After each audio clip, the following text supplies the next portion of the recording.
miaraka hivavaka izy. Misaotra anao zahay raha eo, rainay amin'ny alalan'i Jesosy Kristy zanakao amin'ny malalanao, tomponay. Misaotra anao fa ny mbola ny famindraponao no mbola nampitoy izao anay rehetra. Ary mbola nahatonga anay ho velona trafamonjena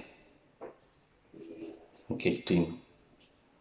Ary raha velona koa azy zahay dia tsy velona ho an'ny tenanay akory, fa ianao no antony fahavelomanay, Jesosy eo. Misaotra anao ny amin'ny fitehirizanao anay eo ambany fahasoavanao mandrakarivako, ka mbola ahafahanay manatanteraka izay sitrakao hataonay ankehitriny. Dia miarika ity fampianarana ny amin'ny fanekenao nataonao amin'ny mino ity izahay. Dia misaotra anao fa mbola fahasoavana na fahasoavana no ahafahanay miarika sy mihaino izany amin'ny anaranao Jesosy tomponay no nandratanay izany vavaka izany. Amen.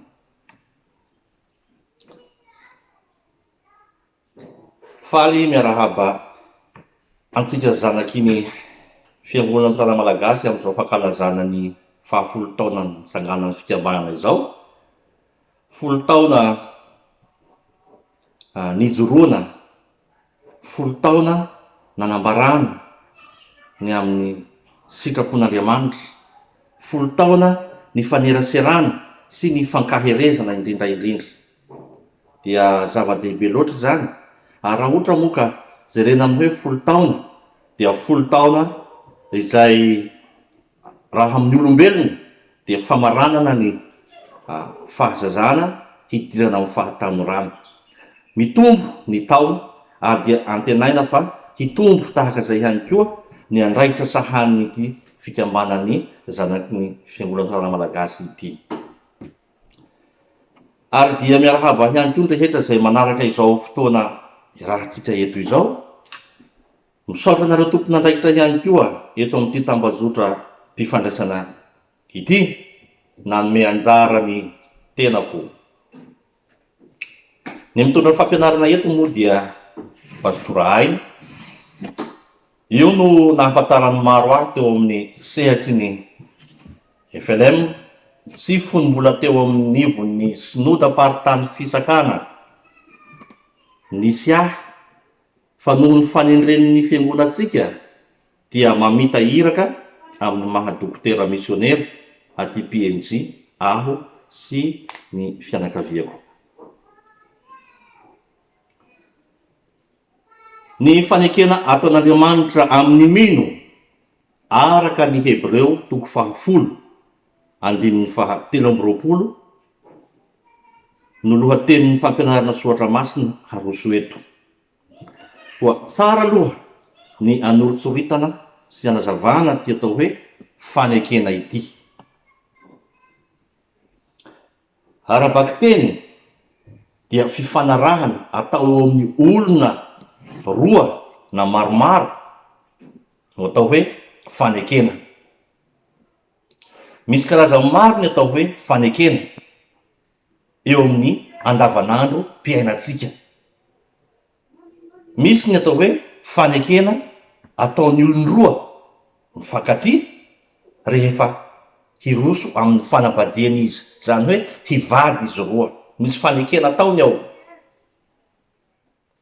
Misy ihany koa eo amintsika malagasy ny fomba ataon'ny mpinamana,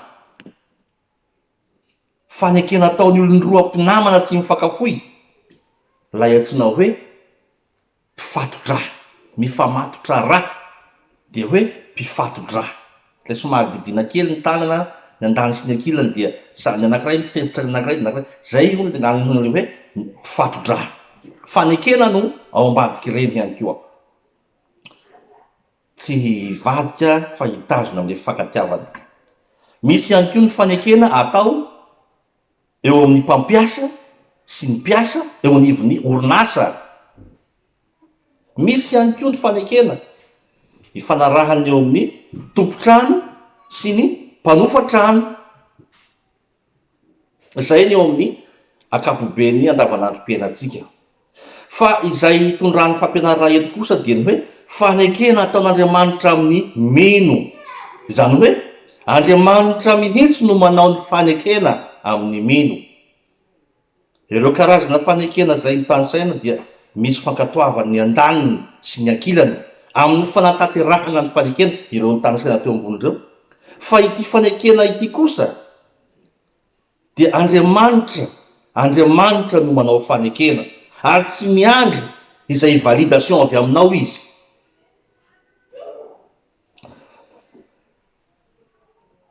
Teny fampiasa hitatsika zany ao amin'ny ara-teolojia indray zany dia eo amin'ny testamenta taloha dia nampiasa miverimberina ny teny hoe fanekena io ihany koa ny ao amin'ny testamenta taloha. Hitatsika eo amin'ny lohateny fa Andriamanitra no manao ny fanekena. Io lay Andriamanitra tsy sahiny zanak'Israely tononona anarana fa tondroiny tanany fotsiny. Manondro ny lanitra izy rehefa hanondro azy. Io dia tsy sahiny tononona anarana fa masina ary tena masina loatra. Tsy sahiny tononona anarana akory ilay nanafaka azy teo amin'ny geza-panandevozan'ny Egyptianina. Ary io lay tsy sahiny tononona anarana io no nitondra azy sy nitandrana azy nandritra ny 400 taona tany anefitra. 400 taona izay nitaizana, 400 taona izay nanabiazana, 400 taona namolavolana, 400 taona nampianarana zay atao hoe sitrapon'Andriamanitra ho tanterahiny reto firenena no fidina ireto. Yahvé na koa Elohim no anarana iantson'izy ireo azy. Teto amintsika indray dia nanonona azy ho Jehova Andriamanitra isika, ary vao tsy ela kory tao rian'ny dika teny nandalo fanitsina dia nampiasaina ny hoe tompo. Verina ao amin'ilay heviny amin'ny testamenta taloha ary isika mana hevitra telo miavaka tsara ny amin'ny hoe fanekena ao amin'ny testamenta taloha. Ny teny hebreo hoe dabar no entiny maneho ny hoe fanekena ka ilazana ny teny, ny hoe teny, ilazana ny hoe teny na zavatra. Teny mifono fampanantenana na koa zava-dehibe goavana. Hitatsika ao amin'ny Mpanjaka voalohany 5:9-20 io, milazalaza ny amin'ilay tany Kanana, ilay tany nampanantenana, ilay tany tondra-dronono sy tantely. Hevitra faharoa, mbola dabara ihany no ampiasaina, zany hoe fa saingy miteny na hoe milaza, zay mitaky setriny afiatrany na fantanterahana avy amin'ireo zay itenenana. Hita ao amin'ny Exodus 2:12-13 io sy ao amin'ny Deuteronomia 4:4-7. Milazalaza kosa io ny amin'ny ho fitandremana ny fanompoana rehefa tonga any amin'ilay tany nampanantenaina. Hevitra fahatelo, mbola entin'ny testamenta taloha ihany, anehony hoe fanekena, dia asehony amin'ny hoe amary, izay midika ihany koa hoe miteny na mamaly ny teny, answer amin'ny teny anglisy, answer. De rehefa nojerevana ao amin'ilay atao hoe ohatra ny ray sy ny vantana ny amin'ny tantara faharoa 1:20-7 dia hita fa mitazona ny teny no tiany hambara tao, mitazona ny teny, tsy mivadika amin'ny teny. Hita teo amin'ny fanekena nataon'Andriamanitra tamin'ny Davida mpanjaka izany, nanoloanany amin'ny tsy fahatanterahana sy ny faharatsiana teo amin'ny taranaky ty mpanjaka no fidiny manokana ity, dia nitazona, misy teny, misy fanekena efa nataony tamin'ny Davida mpanjaka mbola izy teo, dia nitazona an'izany Andriamanitra satria efa niteny izy. Eo amin'ny testamenta vaovao indray dia ny Pangelomai no nentina ilazana izy ireo, nentina ilazana ny fanekena. De ilay fanekena voalohany nataon'Andriamanitra izy tenany.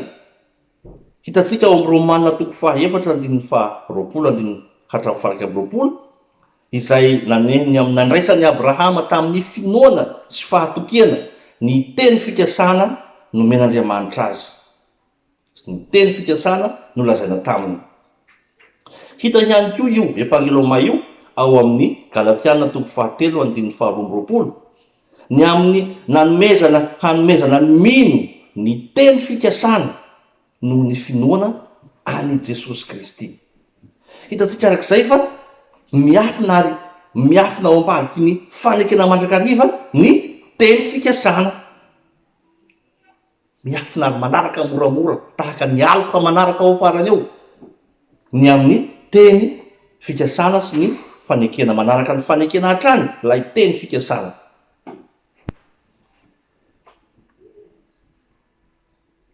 Ary koa satria tandindo ny testamenta vaovao tokoa, ny testamenta taloha, dia io lay ohatra momba ny amin'ny finoana sy ny fahatokiana nanan'i Abrahama teo anolohan'ilay teny men'Andriamanitra azy, ny fanekena nataon'Andriamanitra taminy ka nisy atao hoe teny fikasana noraisiny.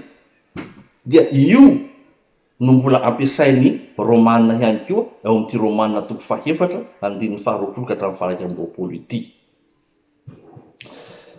Io manko dia nilaza tokoa fa efa ho zato taona i Abrahama mbola tsy niteraky izy mivady. Ny teny fikasana azo ny anefa dia ny hoe ho maro ny zanany, ho maro ny taranany. I Abrahama tsy nisalasala, i Abrahama tena nipy tanteraka. Na dia hita fa zavatra ny teny malagasy moa dia afaka nilaza azy tsara hoe tsy mampino, zavatra tsy mampino, kanefa inoana io lay hoe zavatra tsy mampino kanefa inoana io lay endrika anankiray ambadika sehiny amin'ny hoe epangelomay ihany koa. Isara no salasala kely fa Abrahama tena nino sy natoko tanteraka. Ary dia ny famatotra tanteraka amin'io voalazany anorenana amin'ny Hebreo toko 10:17 izay anorenana nyty araka nyty anorenana nyty fanekena nataon'Andriamanitra tamin'ny mino ity. Io finoan'i Abrahama io ihany izay nihazona mafy dia mafy tokoa izany finoana sy fanekena an'Andriamanitra izany. Tsara satria ao amin'ny Hebreo toko 10:17 moa no fototra iorenana izao fampianarana hamohanany amin'ny fanekena taon'Andriamanitra amin'ny mino zao. Dia tsara raha mba azavazavaina kely ihany ity epistily ity amin'ny fijery ankapobeny. Tsy mba nitonona anarana ny mpanonona azy, tsy niseho mba ho fantatry ny mpamaky mihitsy izy. Misy antony manokana angamba ao, saingy tsy mbola nisy mpandinika nahafantatra ny antony aloha hatreto. Na izany azy dia tena manana ny mampiavaka azy ity epistily ity, ho fampaherezana manokana ireo kristianina Hebreo maro niasika adi-panahy mavaivay tamin'izany fotoana izany, vokatry ny sotasota na olana ny nena novolena handemena ny finoan'ireo kristianina. Fampaherezana tanteraka ny kristianina, tsy hiraviravy tanana no tena kendren'ity taratasy ity. Maneho ny asan'Andriamanitra ray tamin'ny alalan'i Jesosy Kristy zanany, ary manambara indrindra koa fa Jesosy Kristy irery ihany no afaka mampiseho antsika ny ray izay mahay izy azy. Tsaroantsika io eo amin'ilay vavaka nataon'i Jesosy ho an'ny mpianany ao amin'ny filazantsarany Jaona toko 7:12 manontolo. Manaraka izay dia manana foto-kevin-dehibe tena songadina ihany koa ity taratasy ity, dia ny hoe Jesosy zanak'Andriamanitra tokoa. Ary faharoa dia ny hoe ambony noho ny mpisorona rehetra manerana ny Joda Jesosy. Ary farany dia ny hoe Jesosy Kristy no ilay mpisorona be. Ny Hebreo toko 10 andininy fa 13 ho isika ry ambony ny iorenan'ny fampianarana eto. Vaky toy izao zany amin'ny anaran'i Jesosy. Aoka ho hazontsika mafy ny fanekena, ny fanantenana, mba tsy hihozongozonany. Dia ao anatin'ny fonosana fa mahatoky lay efa nanao ny teny fikasana. Ao anatin'ny fonosana io hoe fa mahatoky lay efa nanao ny teny fikasana. Araka izany voalaza eto zany dia mila hazonina mafy lay fanekena ataon'Andriamanitra. Mila hazonina mafy lay fanekena ataon'Andriamanitra. Arabaky teny ny hoe hazonina mafy dia zavatra fikirina mafy mba tsy ho vosotra na ho latsaka. Ny fahalatsahany na koa ny fianjarany dia mety hiteraka fahasimbana na faharavana tanteraka ihany koa. Ny zavatra iray rava tanteraka dia izy vaky sy torotoro, tsy misy handraisana azy intsony. Amin'ny trangan-javatra sasany ihany koa dia mety ho very iny zavatra latsaka iny rehefa tsy hitanao ny nahalatsahany. Hevitra miafiny ny amin'ny hoe mihazona mafy dia azo ambara ihany koa hoe mitandrina tsara azo saro-piaro amin'izany. Koa satria hitatsika fa ny teny, fa teny ny fanekena. Hitatsika teo aloha tamin'ny fanjavana fa teny ny fanekena. Dia mitandrina tsara zany mba tsy ho rava ny fampianaran-diso. Hitatsika ny tantarany taizan'ny Paoly any Timoty ho mahatoky amin'ny fitandremana ny teny. Ohatra ihany iny.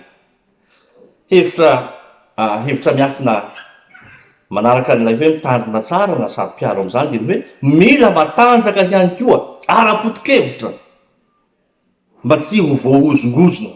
Mila matanjaka tsara ara-potokevitra.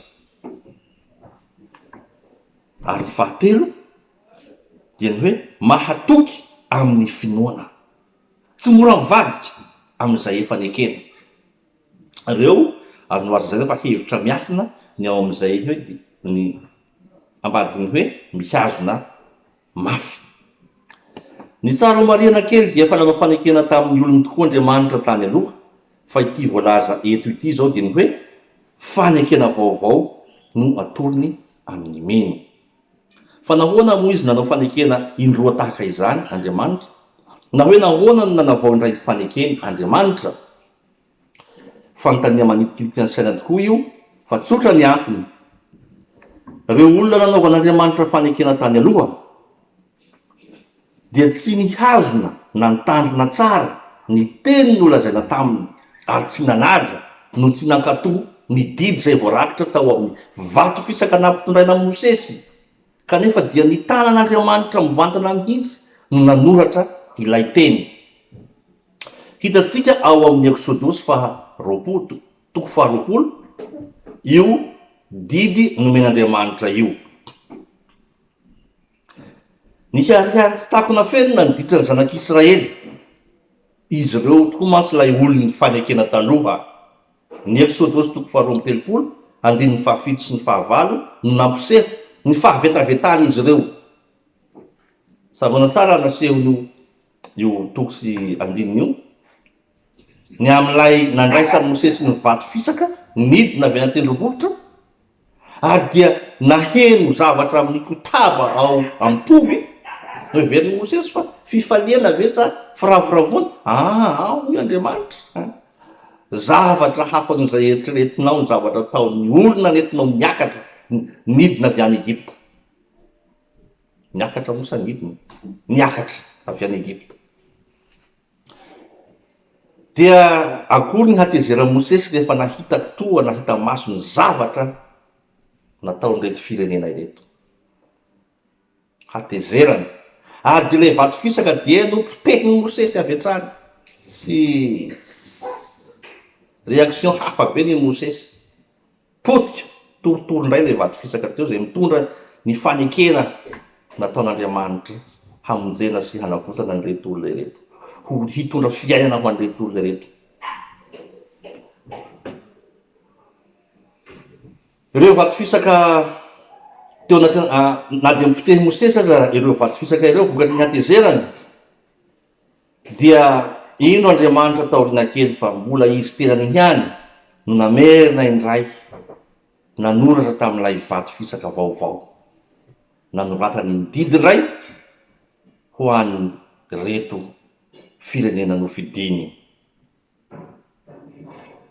Mampiseho zany an'ilay Andriamanitra mpamindra fo sy mamela heloka, na dia Andriamanitra saro-piaro azy izy, fa izay nanao tsy mety kosa nefa na dia Andriamanitra mamindra fo sy Andriamanitra mamela heloka izy dia zao niharan'ny sazy, niharan'ny kapoka mandrivorivo, niharan'ny famaizana, ary firy moa ny olona maty ny apatrapotra vokatry zany zavatra nataon'izy ireo zany. Firy satria Andriamanitra dia saro-piaro ary tsy manaiky ny hanosy hosena ny voninahiny izy sy ny fahamasinana izy. Kanefa Andriamanitra mamindra fo, Andriamanitra be fiantrana, Andriamanitra mamela heloka. Hitantsika io ao amin'ny Exodosy toko fahaefatra amby telopolo andininy fahaenina sy fahafito. Inona moa zany no tena haseho eto amin'izany? Inona no tena haseho eo? Tsy hafa fa ny fanekena nataon'Andriamanitra dia fanekena nataony tamin'ny olombelona tsy tanteraka, olombelona mpanota, ka indro izy mihitsy nidina namboatra sy manangana ny rava, ary izy hatrany no misahirana. Ary na dia nanao izay ho hafa ny az'Andriamanitra tamin'ny nanadiovan'ity firenena mahafiatoka ity, mialohan'ny idirany ao amin'ny tany nampanantenaina, dia indrisy fa mbola nipotra ihany ny tsy fahatanterahana sy ny tsy fankatoavana n'Andriamanitra, na dia fa nomena mpaminany maro ny fandimby aza.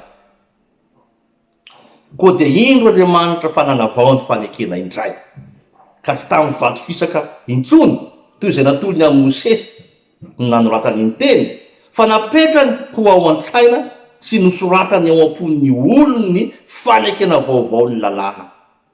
Ao amin'ny Hebreo toko 9 andininy 10 sy ny Jeremia toko 1:30 andininy 7:30. Nisy fahasamihafany tahaka izany ihany koa ny fomba mampanao teo amin'ny asa fisorolana teo amin'ireo vondron'olona roa samihafa ireo nanomboka hatreo, dia ireo vondron'ny olony fanekena taloha sy ny olony fanekena vaovao. Fanatitra latsa-dra mako tamin'ny alalan'ny biby novonoina no namitrana mpihavanana tamin'Andriamanitra ho an'ireo olona taloha, fanenjanaky ny fanekena taloha, izay atao isaky ny mangataka famelan-keloka. Fa ny rany Jesosy Kristy kosa no manadio sy manafaka ireo olony fanekena vaovao amin'ny fahotany, dia ilay rana latsaky Jesosy teo amin'ny hazo fijaliana izany. Sarobidy io, ary zavatra tena tsy eritreretin'ny sain'olombelona mihitsy ny lalana ny zoran'Andriamanitra ny amin'izay fomba entiny hanavotana andraolombelona manoloana ny fahaverezana efa miandry azy. Raha hiverenana kely izay voalaza ery ambony dia nosoratin'Andriamanitra ao am-po sy ao an-tsain'ny olony fanekena vaovao ny lalàny. Inona ny dikan'izany? Mba hiraikitra tsara ao amin'ny fitadidiana, ho saintsaina andro aman'alina, na isak'izay mahatsiaro amin'ny fotoana rehetra. Ka raha mbola olona manana saina mieritreritra ihany koa, dia tsy mba hanadino mihitsy ny lalàn'Andriamanitra. Miray hevitra angamba isika rehetra fa ny saina no mandrindra sy mandamina ny zavatra rehetra eo amin'ny andavanandrom-piaina ny zanak'olombelona mba ho lavorary izay ataony. Fa rehefa tena dinihina akaiky dia ny fo no mibaiko sy mahatanteraka tsara ny asan'ny saina, ary ny fo no tena mandray ny fanapahan-kevitra farany. Raha atao mahitsy dia ny fanapahan-kevitry ny fo no tanterahan'ny saina. Tsy nataony tao an-tsaina fotsiny ny lalàna, fa nosoratany ao am-po mihitsy, satria ny fo no azo antoka tsy hivadika. Ary tsy mba mahay mamitaka na mihatsara velantsika io fo io. Fankatoavana sy fahatokena momba mpanajana 100 isan-jato arak'izany no andrasan'Andriamanitra amintsika olo ny fanekena vaovao, zay ambara fa mino eto. Io teny hoe mino io koa dia manana fomba maritany azy ny mpandinika. Hitao amin'ny testamenta taloha io mino io, raisina ohatra amin'izany ny fanekena nataon'Andriamanitra tamin'ny Abrahama ihany. Abrahama ray ny mino, Abrahama ray ny mino. Ohatra ny raisiny amin'ny fanekena nataon'Andriamanitra tamin'ny Abrahama, zay nino tokoa sy natoko tanteraka ny teny nolazaina taminy, na dia tsy hitany masony azy. Io no zava-dehibe amin'izao, hoe na dia tsy hitany masony azy. Io no tena tsindriana mafy eto. Nino izy na dia tsy hitany masony azy. Hitantsika ao amin'ny Genesis 5:5 ny mahakasika an'io, ny hoe mino dia mahazo antoka sy mahatsapa fa marina ny fanambaran'ny olona na ny fanambarana ny zavatra iray. Amanina moa ny ilazany ao amin'ny testamenta aloha amin'ny teny Hebreo azy, amanina. Ary ny testamenta vaovao ihany koa dia ahitana matetika io teny hoe mino io, pisteo, kosa indray no anambarany azy amin'ny teny Grika, zay anamoana indrindra fa mino sy matoky an'i Kristy, fa izy no ilay nataon'Andriamanitra hamonjy sy hanavitra ny olony. Ary dia hitantsika ao amin'ny Mateo 7:7, izay mampiseho an'i Jesosy sy ilay kapiteny tao Kapernaum io. Ny finoana nananan'ilay kapiteny no nahazahoany fanasitranany rehefa niarika any Jesosy mivantana izy. Tenin'i Jesosy ndray mbava, ny nony niaraka amin'ny vava dia sitrana zay marary tany amin'ny kilometra maromaro miala azy eo, misy azy eo. Fa inona marina moa zany ny tanjona kendren'Andriamanitra ny amin'ity fanekena vaovao ataony ity. Tsy niova ny fikendreny, fa tahaka ny tamin'ny olo ny fanekena taloha ihany koa, dia ny hoe izaho ho Andriamaniny ary izy ho oloko. Hebreo 8:10. Zafady. Tsy niova firehakevitran'Andriamanitra, fa mbola io zay efa netiny teo amin'ny olo ny fanekena taloha no mbola nobataina katy amin'ny olo ny fanekena vaovao, dia izay hoe izaho ho Andriamanitra reo ary ianareo ho oloko. Lay fahatokena sy fankatoavana miampy fanajana sy ny fahatahorana azy Andriamanitra no tsy voahazona sy tsy nipetraka mihitsy teo amin'ireo nanaovana ny fanekena tany aloha. Ny tena fototra sy ny zava-dehibe indrindra eo amin'ny fifandraisana amin'Andriamanitra mihitsy zany no tena lesoka arak'izany. Inona ary no andrasana amintsika olo ny fanekena vaovao, zay antsoina hoe mino, satria efa nosoratin'Andriamanitra ao am-potsika sy nataony ao an-tsaintsika ny lalàna, dia mba matoky izy ankehitriny, fa tsy ho voahozongozona tahaka zay nahazo ny tany aloha intsony reto zanaky ny fanekena vaovao.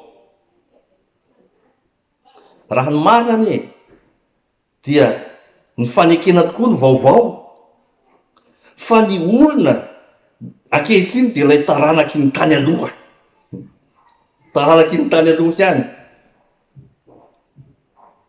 Koa dia Andriamanitra misy indray no mijery hoe ahoana ary no fomba hatao, dia io fa tonga ny fanekena vaovao. Fa lay olona dia taranaky ny avy any aloha ihany no mandray an'ity fanekena vaovao ity.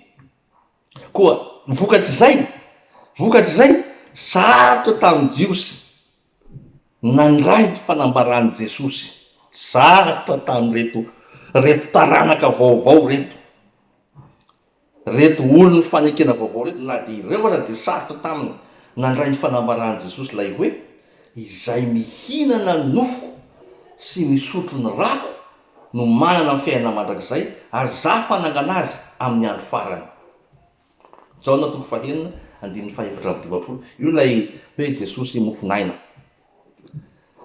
Ny ran'ny Jesosy Ny rany Jesosy arak'izany dia rany fanekena vaovao tokoa. Miantoka ny handovana ny fiaina mandrakizay. Miaina eo ambany fahasoavan'Andriamanitra tanteraka araka izany ny olony fanekena vaovao. Ary nomena ho eo ampelantanany ny fiasam-pahasoavana amin'ny alalan'ny alalan'ny hoe fiangonana, amin'ny alalan'ny fijoroan'ny fiangonana, dia tonga nandray eo ampelantanany atao hoe fiasam-pahasoavana ny olony fanekena vaovao. Ao no andraisan'ny mininy atao hoe famelan-keloka. Fazadiny fa izay voavela-keloka ihany no andova ny fiaina mandrakizay. Ho an'ny zanaky ny fanekena vaovao dia manana tombony manokana izy ireo ny amin'ny nandraisan'ny inony ny fanahy masina ho mpanalalana sy ho mpananatra. Ny fanahy masina tokoa no bitsibitsika ao amin'ny saina sy ny fanahy ny zanaky ny fanekena vaovao. Raha misy fahatsoana ka miala amin'ny fanekena nataon'Andriamanitra tamindray izy, na somary bolisatra kely ray izy, na malama dia midaraboka indray, io fanahy masina io no tena manisy sy mampahatsiaro azy ka hiverenany amin'ny lalana tokony izorany fa tsy andehany amin'ny lalana diso izy. Dia mbola io fanahy masina io ihany no mbola manetsika ny fo, lay fo tsy mba mamitaka, lay fo azo antoka, hibebaka miaiky ny zavatra tsy mety natao. Fa ny fo isika tsy mba mandainga, tsy mba mamitaka. Ary dia hita mihitsy manoloana ny mety hoe lay hoe misy ho zany rehefa tratrany na ny fomba amampanao amin'ny firenena sy ny zavatra maro sy hafa, misy zavatra tena mahakiva mihitsy. Kanefa dia eo no amin'ny hoe fifikirana amin'ny fomba amampanao, fifikirana amin'ny fomba ny razana sy ny karazana. Aty amin'ny firenena vatanina amin'izao fotoana moa zany dia ahitana mihitsy hoe tena misy zavatra Jesosy eo. Aiza olona mahalala manonona ny anaranao, mahalalanao ary mahay mivavaka mipololotra vavaka zany dia oka fotsiny.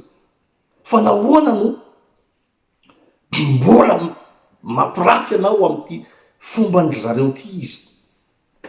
Mampalahelo. Fa eo no mampiariky osa nefa hoe fanahy mahery fa tsy mba fanahy osa, ny fanahin'Andriamanitra izay nampitoeriny amin'ireo olony fanekena vaovao. Ka aizany miova ary dia efa tapa-kevitra tokoa izy.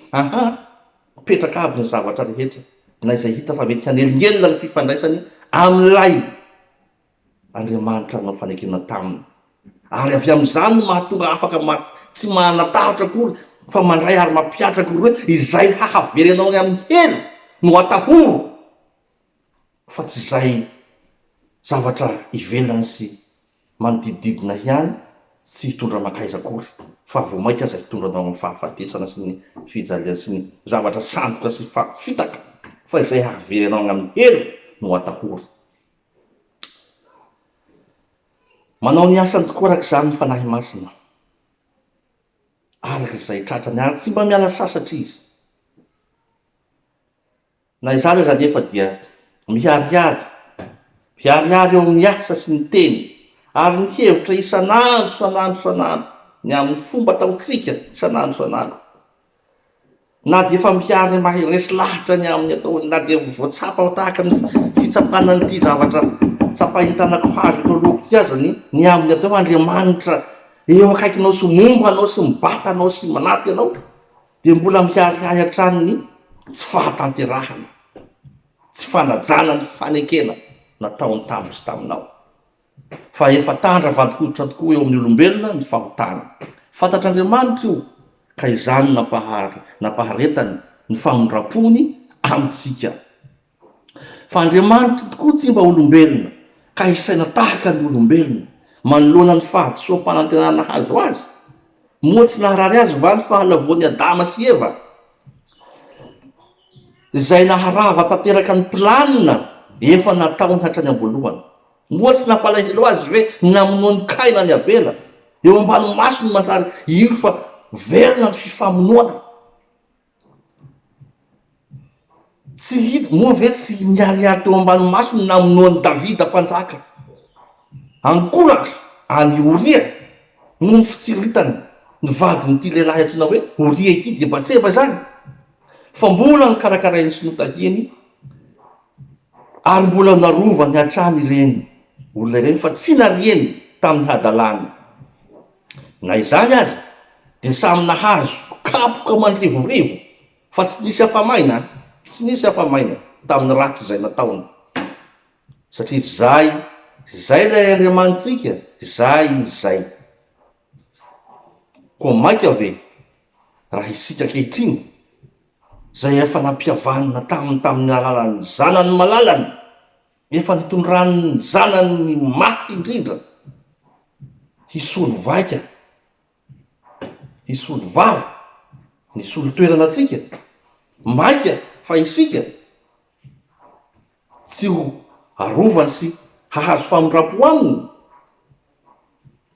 Izany anefa tsy midika hoe hilalao fahotana isika, tsy midika izany fa mahazo milalao fahotana isika, mahazo milalao isika araka ny Romanina 9:1 sy 2 zay milaza toy izao hoe mbola hitoetra ao amin'ny ota ihany va isika hitombon'ny fahasoavana, sanatria izany hataotsika zay efa matiny amin'ny ota ahoana no ho velona amin'ny ihany.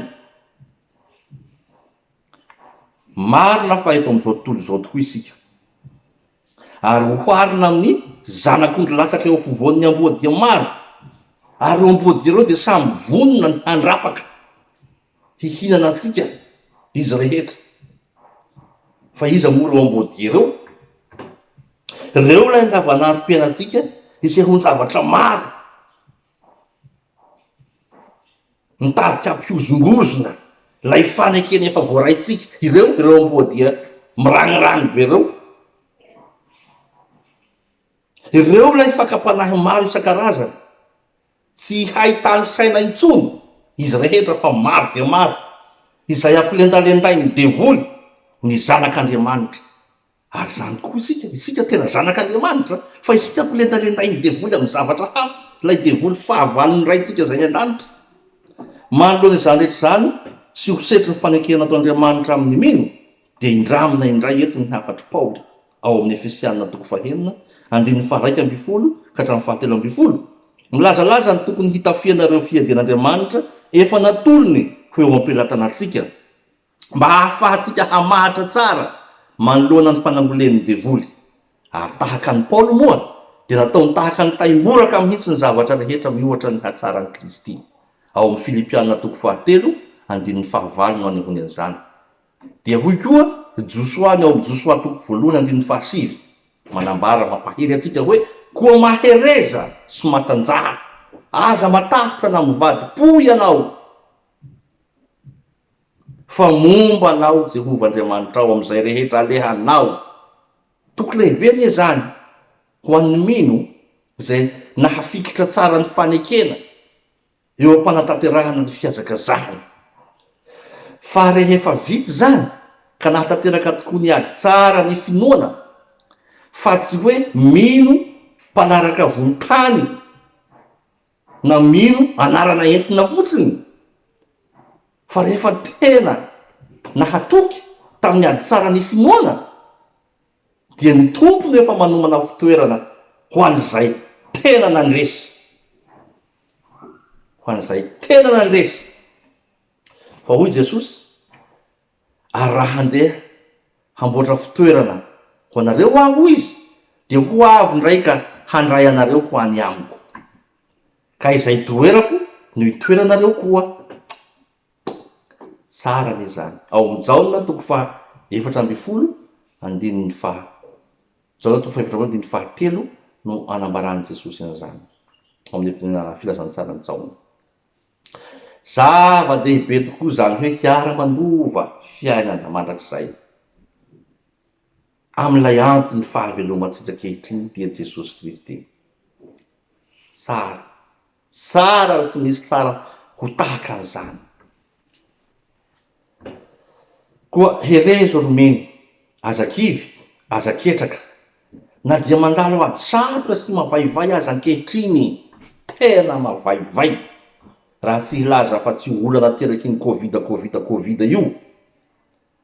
Misy ady-panahy mahamay be mihitsy atrehina ankehitriny.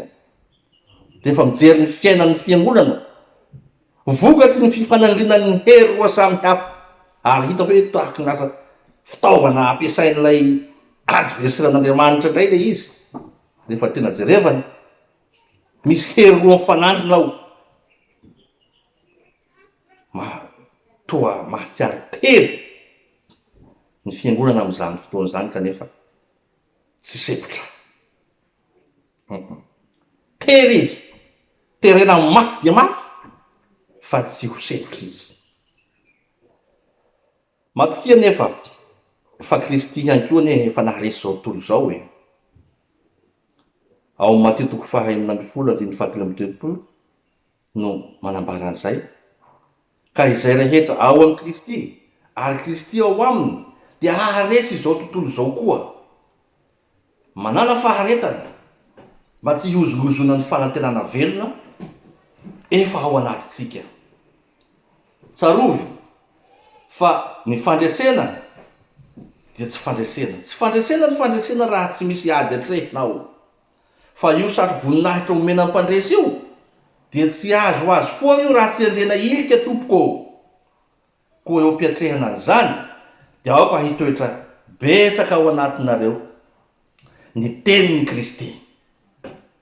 Ao amin'ny Kolosianina 4:5-9 anambaran'i Paoly an'izany. Aoka hitoetra betsaka ao anatinareo ny tenin'ny Kristy. Koa aza manary ny fahatokianareo izay misy valisoa lehibe, fa tokony hanana faharetana ianareo mba hahazoanareo izay lazainy ny teny fikasana rehefa vitanareo ny sitrapon'Andriamanitra. Hebreo 10:5-9 Ary ny oloko marina dia ho velony ny finoana, fa raha mihemitra izy dia tsy sitraky ny fanahy. Fa isika tsy mba naman'izay mihemitra, sika tsy naman'izay mihemitra ho amin'ny fahaverezana, fa naman'izay mino ho amin'ny famonjena ny fanahy. Hebreo 10:5-7 Tampamarana ary dia tsarovy mandrakariva fa ny fanekena nataon'Andriamanitra taminao zanaky ny fanekena vaovao, ianao izay antsoina hoe mino ankehitriny, dia tsy hafa fa ny handovanao ny fiaina mandrakizay no fikasany aminao. Ho an'Andriamanitra Ray sy Zanakary fanahy masina ireny ny voninahitra izay efa azy hatramin'ny taloha indrindra, mandraka ankehitriny ary mandrakizay. Amen.